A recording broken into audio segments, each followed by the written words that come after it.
The Philadelphia Eagles played host to a full crowd in Lincoln Financial Field for the first time in a couple of years, and they were rowdy out of the gate. Things were looking great, not just early in this game, but all the way up to about halftime, and then it kind of took a turn. There's a lot to take away from this game, so let's break it down. The Eagles held Jimmy Garoppolo under 200 yards passing, and the highest rusher on the team was Eli Mitchell at 42 yards on 2.5 yards average per carry. There were 3 heartbreaking drives and moments in this game for the Eagles defense. The touchdown they gave up right before the half. Unfortunately, the heart and soul of the defense, Brandon Graham, went down with an Achilles injury and he's done for the season. And that 16-play drive in the second half for the Niners offense. Tough part about this football game, and the reason we're getting a little bit of an overreaction from the media and the fans online, is because this felt like a winnable game multiple times throughout. Personally, I'm expecting multiple losses like this season. It's a rookie coaching staff, really a first-year quarterback. Not overreacting to losses like this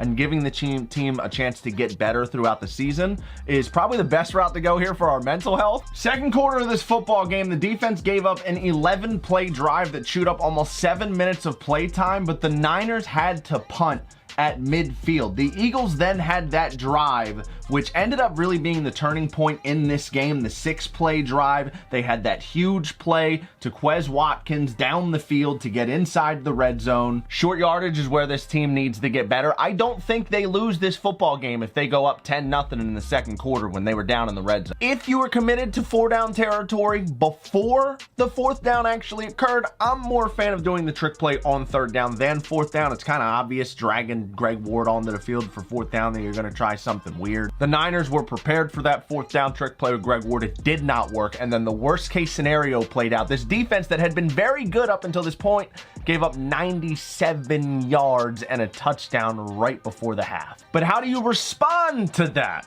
is very important. Opening up the second half, the Eagles totaled -2 yards on their first possession of 3 plays, had to punt, and then the Niners gave it right back. 6 plays, they did get a first down. They also had the punt, and the Eagles got the ball back for another long possession, 11 plays, 5 minutes, where they came up with no points. And after a decent drive where he almost got into scoring position, once again, that flip of momentum, the 16-play, 9-minute touchdown drive, giving the Niners a 14-3 lead, came immediately after that 11-play drive where you came up with nothing. And really, in hindsight, what do you expect? This football team is more experienced. A lot of these guys played on this team in the Super Bowl just 2 years ago. Me, I wasn't overly concerned about us coming up short in short yardage, or Jalen Hurts maybe underthrowing Devontae Smith on a couple of balls down the field. You're not going to make every play, but how do you respond in those big moments? How do you respond after you get punched in the mouth? How do you respond after a gut-wrenching touchdown you give up in a situation? Now, twice in this game, you've given up a touchdown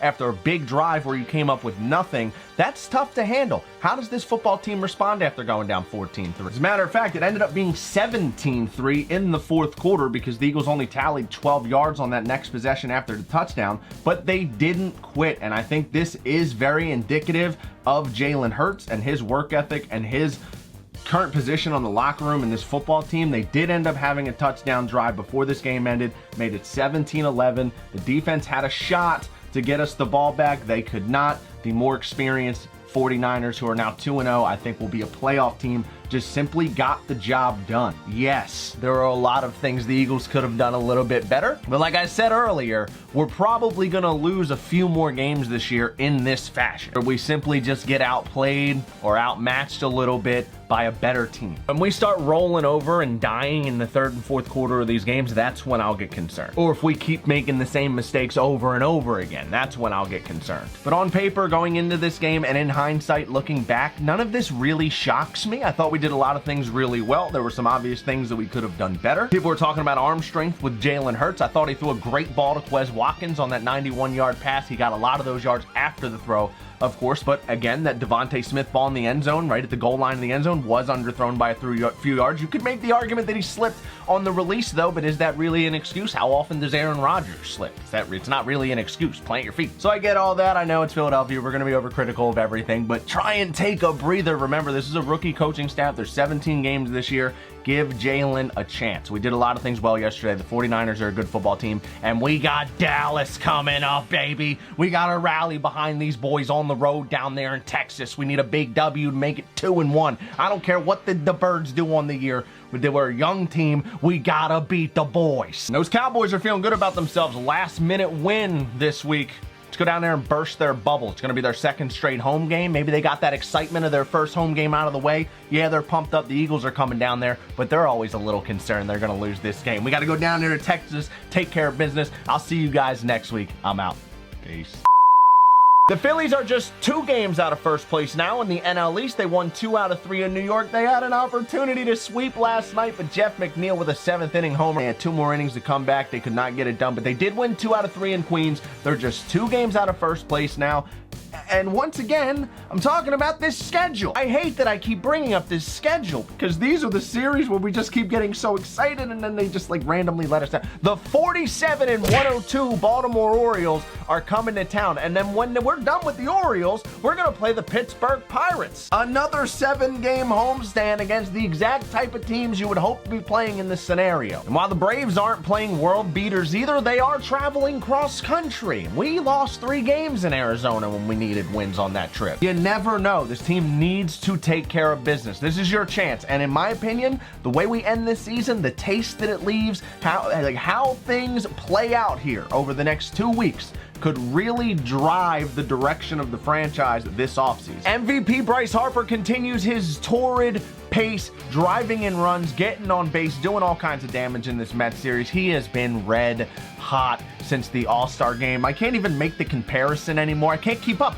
Every day his OPS and his stats keep going up, and I have to keep remaking these graphics because I can't even keep up with the guy. Sometimes you make a graphic, the guy's on a hot streak, and it kind of, goes down for a couple days, and then it goes back up again. And you make a new graphic. This guy, every single day, his stats go up. It's actually insane. This is one of the greatest Phillies seasons ever. We need to get in. It's just a huge, the franchise needs to get in. Bryson Stott was named Phillies Minor League Player of the Year. He also was put in the top 100 prospects by Baseball America. So Bryson Stott will be receiving an award today before the game for the Paul Owens Award, to be specific. Bryson played in multiple levels of minor league baseball this year. High A Jersey Shore, and he made the jump to Double A Reading, and that is considered one of the biggest jumps in all of minor league baseball. That jump to Double A, and he did not disappoint. Smashed the ball all summer long. He finished the season with a slash line 296, 361, 480, 22 doubles, 2 triples, 10 homers, drove in 36 runs.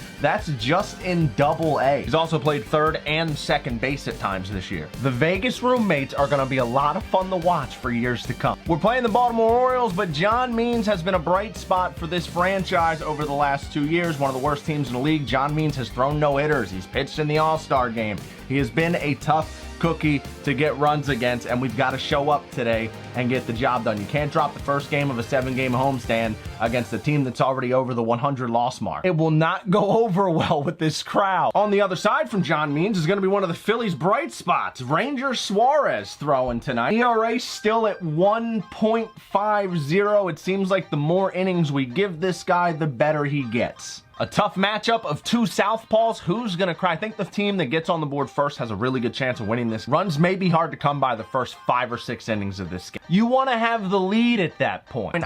It's detrimental you win this first game. If you lose the first game of this homestand, it's going to be a bad look, and I don't know how you get back from that. I really don't. Win this first game of the homestand. Maybe you go into tomorrow only a game back. This is it. Playoff teams beat the teams they're supposed to, especially this time of year. Time to step up. They've lost series like this over the course of the year. We've gotten excited and then gotten disappointed, and then we get disappointed and we get excited again. It's time to shut it down. We need some supporting cast to step up. This team's got to be a team and win these games here. This is it. Are we a playoff team or not? You got a chance to prove it. Beat the teams you're supposed to when you're supposed to. You're going to have a chance to get in. Baltimore Orioles in town, and then the Pittsburgh Pirates. What are we going to do, guys? I'll see you in the next one. Make sure you're following Broads Media on Twitter and Instagram. Subscribe to Sports Talk with Broads on YouTube. I'll see you guys in the next one.